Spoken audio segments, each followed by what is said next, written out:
টুর্নামেন্টের শুরু থেকেই হট ফেভারিট টপ ফেভারিট তকমা নিয়ে মাঠে নেমেছিল ইন্ডিয়া এবং তারাই উঠেছে ফাইনালে ফেভারিটের তকমাটা ইন্ডিয়ার গায়ে এবং তাদের সামনে আন্ডারডগ হয়েই খেলতে নামবে নিউজিল্যান্ড। এই ইন্ডিয়ার শক্তি কোথায়, দুর্বলতা কোথায়? শক্তির জায়গাটা সব জায়গাতেই, ভারসাম্য আছে এই দলটায়। ব্যাটসম্যান আছেন 8 জন, বোলার আছেন 5 জন, 6 বোলিং অপশন হিসেবে শিবম দুবে আছেন। এই দলটার দুর্বলতা খুঁজে পাওয়া খুবই ডিফিকাল্ট। টুর্নামেন্ট শুরুর আগে আপনি হয়তো দুর্বলতা খুঁজেই পেতেন না, তবে ফাইনালের আগে তাদের দুর্বলতা চোখে পড়ছে। বিশ্বকাপটা শুরু হওয়ার আগে বা এখনও টি-20 world number 1 batsman Abhishek Sharma, তিনি একেবারে out of touch, out of form.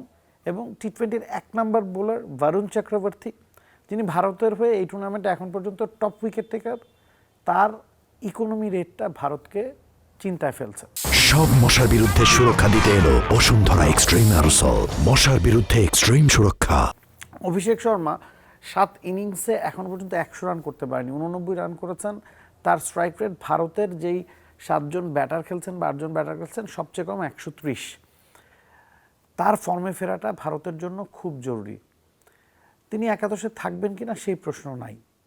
Varun চক্রবর্তীর জায়গায় কুলদীপ যাদব ফিরবেন কিনা সেই প্রশ্নও নাই, কারণ প্রেস কনফারেন্সে ক্যাপ্টেন সূর্যকুমার যাদব জানিয়ে দিয়েছেন দুজনই খেলছেন।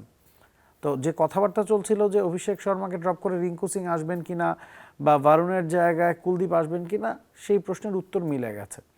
বরুণ চক্রবর্তী 13টা উইকেট পেয়েছেন, সবচেয়ে বেশি, কিন্তু গেল 4টা ম্যাচেই তার ইকোনমি রেট 10-এর ওপরে, নিশ্চিত করে বলতে গেলে 11-এর ওপরে। গেল ম্যাচেও দেদার্সে রান দিয়েছেন, ওয়েস্ট ইন্ডিজের বিপক্ষেও সেটা করেছেন, জিম্বাবুয়ের বিপক্ষেও খুব এক্সপেন্সিভ ছিলেন। তো তার ফর্মটা, বিশেষ করে তার ইকোনমি রেটটা ভাবাচ্ছে টিম ইন্ডিয়াকে। আবার বোলিংয়ে গেল 2টা ম্যাচেই দেখা গেছে একজন বোলার যদি একটু খারাপ করেন, 6 বোলার অপশন হিসেবে শিবম দুবের উপর আপনি কি খুব ভরসা রাখতে পারবেন? সেই জায়গায় একটা দুর্বলতা তাদের রয়ে গেছে যে 5 জন স্পেশালিস্ট বোলার তারা খেলাচ্ছে, 5 জন স্পেশালিস্ট বোলারকেই পারফর্ম করতে হচ্ছে। কারণ ইন্ডিয়া শুরু থেকে অ্যাটাকিং ক্রিকেট খেলে, তারা 8 জন ব্যাটার চায় তাদের একাদশে।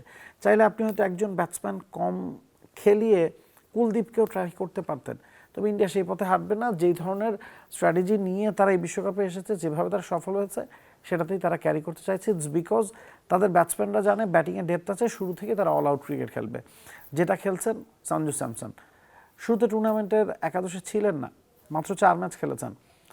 অলিখিত কোয়ার্টার ফাইনাল উইন্ডিজের বিপক্ষে 97 রান নট আউট এবং সেমিফাইনালে ইংল্যান্ডের বিপক্ষে 89 রান।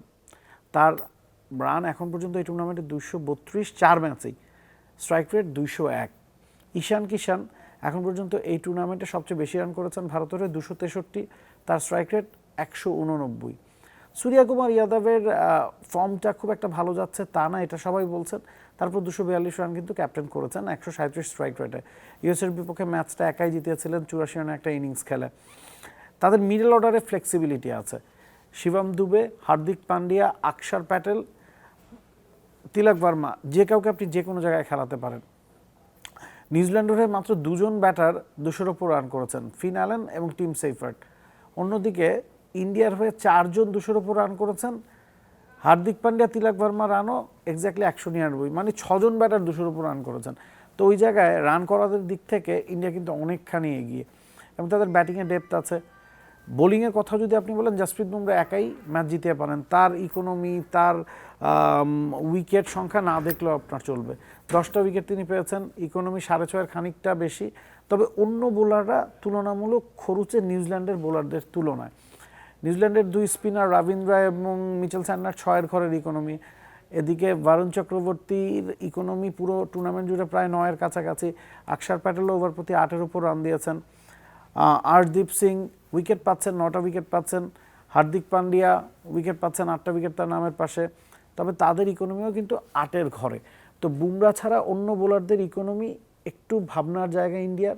এবং ওই যে শুরুতে অভিষেক শর্মার ফর্মে ফেরাটা তাদের জন্য খুব বেশি জরুরি।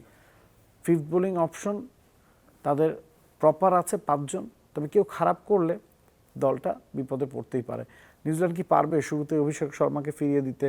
সাথে যদি স্যামসনকে ফিরিয়ে দেওয়া যায়, এই ইন্ডিয়াকে কিন্তু চাপে ফেলা সম্ভব। এবং নিউজিল্যান্ডের মূল মন্ত্র হবে তাদেরকে পাওয়ার প্লেতে পেছনে ঠেলে দিয়ে তাদের ওপেনাররা যাতে ভালো করেন, ফিন অ্যালেন এবং টিম সেইফার্ড। ওই জায়গায় ম্যাচের চিত্রনাট্য বদলে যেতে পারে। শক্তির দিক থেকে ইন্ডিয়া এগিয়ে, ফেভারিট তকমাটা তাদের কাছে আছে, তবে দুর্বলতাও কিছু আছে যেটা এক্সট্র্যাক্ট করা নিউজিল্যান্ডের পক্ষে খুবই সম্ভব। It will be a cracking encounter, cracking final in Ahmedabad. For more updates, subscribe to our YouTube channel and click on the bell icon.